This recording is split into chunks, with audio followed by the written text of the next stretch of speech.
pourrait vous apparaître, ainsi cet ange peut vous apparaître. Comme Dieu pourrait vous donner des conseils, ainsi cet ange peut vous donner des conseils. Pour eux, soit c'est utilisé par leur esprit ou bien par un esprit qui les anime. Et s'il te plaît, parfois, pour eux, l'esprit qui les anime, soit leur esprit, peut les dire, de même comme Dieu vous a dit. Mais la différence ici, c'est quoi? C'est que ce que Dieu vous a dit, c'est la vérité.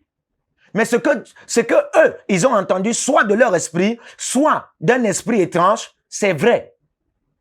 Donc ça peut être vrai, ne veut pas dire que c'est la vérité. Amen. La raison pour laquelle certains marabouts peuvent prophétiser comme un prophète a prophétisé. C'est-à-dire, pour ceux qui se débrouillent encore dans la foi, ils vont aller, ils sont avec Dieu, ils sont chez les marabouts. J'ai donné une prophétie à une femme une fois, elle est partie voir le marabout. Et le marabout lui a donné la même prophétie. Est-ce veut dire que moi et le marabout, on a un même esprit? Amen. Non. Est-ce veut dire que moi et le marabout, là, on habite même quartier, même si on habite même quartier, on a une relation ensemble? Non. Il dit ce qui est vrai. Pourquoi?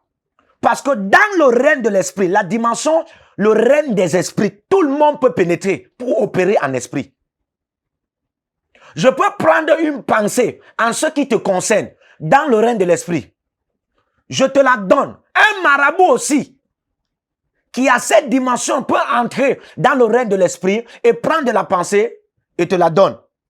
Mais la différence entre moi et ce marabout, c'est que je dépends de Dieu. Cette pensée que je t'ai donnée, c'est par le Saint-Esprit qui est l'esprit de la vérité, qui te conduira pour le salut. Mais le marabout te dira ce qui est vrai, mais dans un grand but intentionnel satanique de te conduire dans le règne de Satan. Amen. Les anges peuvent relationner avec nous de manière physique aussi. Si on attend seulement des réponses à le Saint-Esprit, on commet erreur. Il y a une différence entre Acte 8, 26 et Acte 8, 28. Vous allez vous rendre compte que dans Acte 8, 26, l'ange parle à Philippe. Mais dans Acte 8, 28, le Saint-Esprit s'adresse à Philippe. Oh God. Amen. Mais est-ce veut dire que le Saint-Esprit n'était pas là? C'est la raison pour laquelle l'ange a parlé à Philippe. Amen. Non, le Saint-Esprit était là. Mais lorsque le message est donné à l'ange de vous communiquer, il doit automatiquement accomplir son devoir, bien que le Saint-Esprit est là. Alléluia. C'est la même chose avec tous les ministères définis dans la Bible. Si quelqu'un pense que la guérison divine est une plaisanterie et se moque des prédicateurs qui ont des ministères de guérison, il lui reste à endurer les limites de la science médicale. Dieu aime guérir les malades. Mais une personne doit avoir foi en Jésus en tant que guérisseur afin de recevoir la guérison divine et respecter ses ministres oints. Ouvrons plus pleinement nos cœurs à tout ce que Jésus a mis à notre disposition par l'intermédiaire de ses anges. Travailler avec les anges ressemble beaucoup à un match de basket.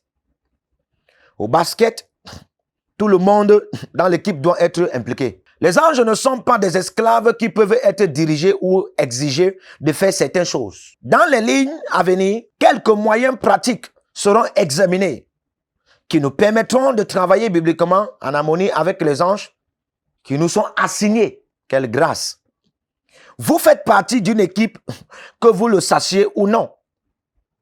Vous n'êtes pas capable et on ne s'entend pas à ce que vous gagnez le jeu tout seul. Il est temps de faire sortir les anges du banc et de les faire entrer dans le jeu avec vous. Cependant, travailler avec les anges demande une maturité spirituelle. Les lignes suivantes n'ont pas été écrites pour le chrétien paresseux qui a égaré sa Bible il y a 3 semaines et ne se sert toujours pas. Alléluia. Écoutez-moi très bien. Il y a une maturité que Dieu demande à tout un chacun de nous. Vous voyez, j'ai dit à quelqu'un une fois, Lorsque la Bible déclare, toujours dans Joël 2, 28, cette fois-ci, l'Esprit va venir sur tout chair. Vos filles, vos fils vont prophétiser.